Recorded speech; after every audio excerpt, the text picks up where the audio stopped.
Hello friend नमस्कार good morning मो दीपक आपण देखुचंती दीपक टीवी दुनिया।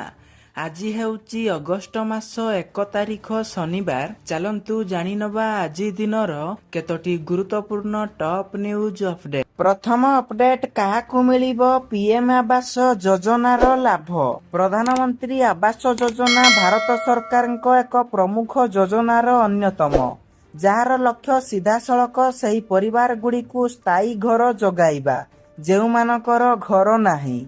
एही योजना माध्यमरे सरकार योग्य हिताधिकारी आर्थिक सहायता सब्सिडी एवं अन्यान्य सुविधा प्रदान करती, जहाद्वारा सेमाने निजस्व घर निर्माण किंबा किणी पारिबे। पीएम आवास योजना अधीन योग्य हिताधिकारी माने स्थायी घर निर्माण पाई आर्थिक सहायता पाती।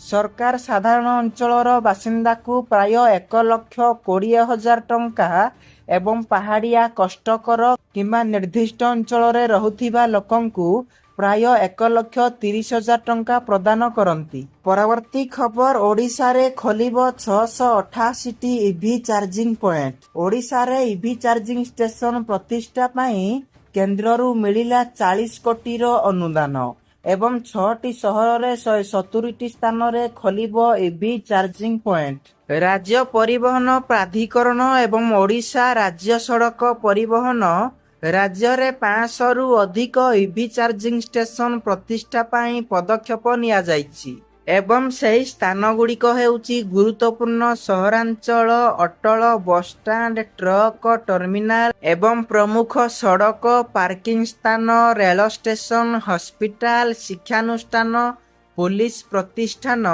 एवं अन्यान्य गुरुत्वपूर्ण सार्वजनिक स्थान गुड़िकु प्रस्तावित स्थान भावे अंतर्भुक्त करा जायछि। परवर्ती खबर एबे फ्लिपकार्ट रु ऑर्डर करि पारिबे गरम गरम खाद्य। आसुची नुआ फूड डिलीवरी सर्विस।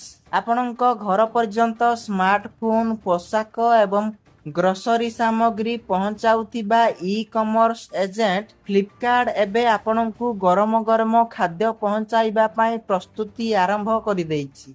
खूब शीघ्र फ्लिपकार्ट निजर फूड डिलीवरी सर्विस बजार को आनिबा को जाउछि। बजार रे जेतेबेले 10 मिनिट डिलीवरी को नै प्रतियोगिता जोरदार हेबारे लागिछि, ठीक सही समय रे फ्लिपकार्ट रो एही पदक्षेप जोमाटो एवं स्विगी को कड़ा टक्कर देबो बोली आशा करा जाउछि।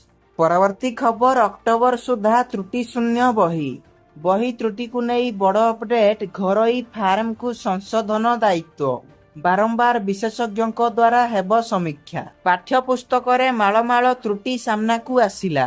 एहाकु विद्यालय एवं गणशिक्षा विभाग हालुका भावरे नेला, किंतु मुख्यमंत्री एहाकु नै असंतोष प्रकाश करिबा सह कार्यानुष्ठान नेले। किपरि पिलांक पाखे त्रुटि शून्य बही पहुंचिबो ताकु नै मानस मंथन आरंभ होई जाइछि। प्रथमे दक्ष विशेषज्ञ मानकु चयन करा जाई कर्मशाला सरिछि।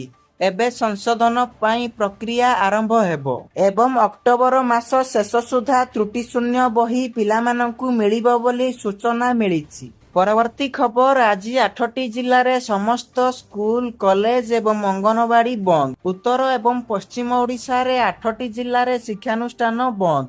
भद्रक, केन्दुझर, जाजपुर, बरगढ़, संबलपुर, सुंदरगढ़, देवगढ़, सोनपुर रे स्कूल छुट्टी घोषणा करा जायछि। प्रबल वर्षा सह संभाव्य बन्या स्थिति को दृष्टि रे रखी जिलापाल एभली निष्पत्ति नैछंती। परवर्ती खबर सरकारଙ୍କ बड़ प्रस्तुति। 16 वर्षरू कम पिलांक पाई सोशल मीडिया बैन एवं पोस्ट लाइक कमेंट उपरे रोक। फ्रांस, ब्रिटेन, ऑस्ट्रेलिया, यूएई एवं मालेशिया पर वियतनाम सरकार सोशल मीडिया रे पिलामानंक स्वाधीन इच्छा उपरे कटकणा लगाइबा पाई एक नूतन नियम प्रणयन करिसंती। वियतनाम रे एबे 16 वर्षरू कम बयसर पिला एवं किशोर माने सोशल मीडिया रे पोस्ट, पुनः पोस्ट, लाइक इत्यादि करि पारिबे नाही। एहा सहित पिलामानंक पाई सोशल मीडिया अकाउंट तैयारी करिवार नियम परिवर्तन कराजिबो।